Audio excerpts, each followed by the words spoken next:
తనును పెనవేసిన నీ చీరకెంత గర్వం యౌవన గిరులను తడిమెననా నీకు గిట నలిగినందుకే అంత గర్వం మదనుడి మలుపులు తెలిసినని తెల్లార నీకే వయ్యారమా అల్లాడిపోయే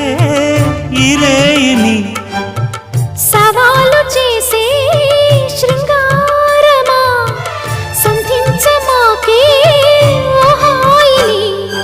ఆ మల్లెల కేరింతలు నీ నవ్వుల లాలింతలు వలలై అలలై ఒడిలో దిగిన క్షణమే చెప్పకనే చెప్పకనే చెప్పకనే చెబుతున్నవి ఇదే ప్రేమని.